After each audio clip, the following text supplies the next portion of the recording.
Looks like you've been doing some plumbing there, Nick.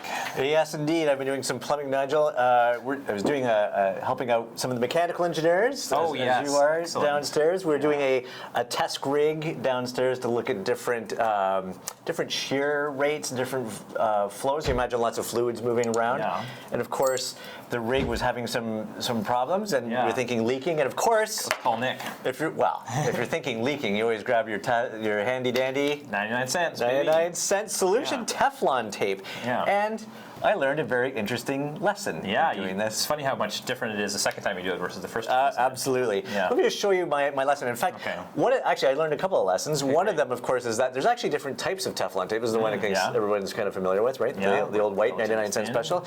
If you have another project and you require a little bit more thickness, and you're able to spend a little more than 99 cents, you get a different. There's actually different types of Teflon tape. Look, this is different. That looks like chewing gum. Yeah. Right? Isn't that crazy? It's quite a bit thicker. And so, of course, as you know, when you're doing Teflon tape, you always want to go clockwise, of course, right to the threads, unless you're having an anti-clockwise type of thread. I'm going to try and do this by layout. Of course, if there's any plumbers watching, pressure is on. Of course, I did it the wrong way. Of course, another lesson.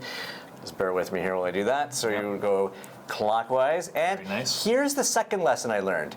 So when I'm doing like home plumbing, right, I always like to have lots and lots of Teflon tape on there, like so. For those who can't see, it's sticking off the end of It's sticking off the end. Well, now it's kind of sticking everywhere. Okay, well, I'm exaggerating it here. Gotcha. And what we found is, in trying to get the leak sorted out, putting some Teflon tape on here. Look at this. Yeah. It stretches across. Oh, look at that. The membrane, and oh golly. We formed a valve. We formed a valve, and of course that causes problems. So the lesson I learned there, a handy trick for mechanical engineering, and of course any home plumbing.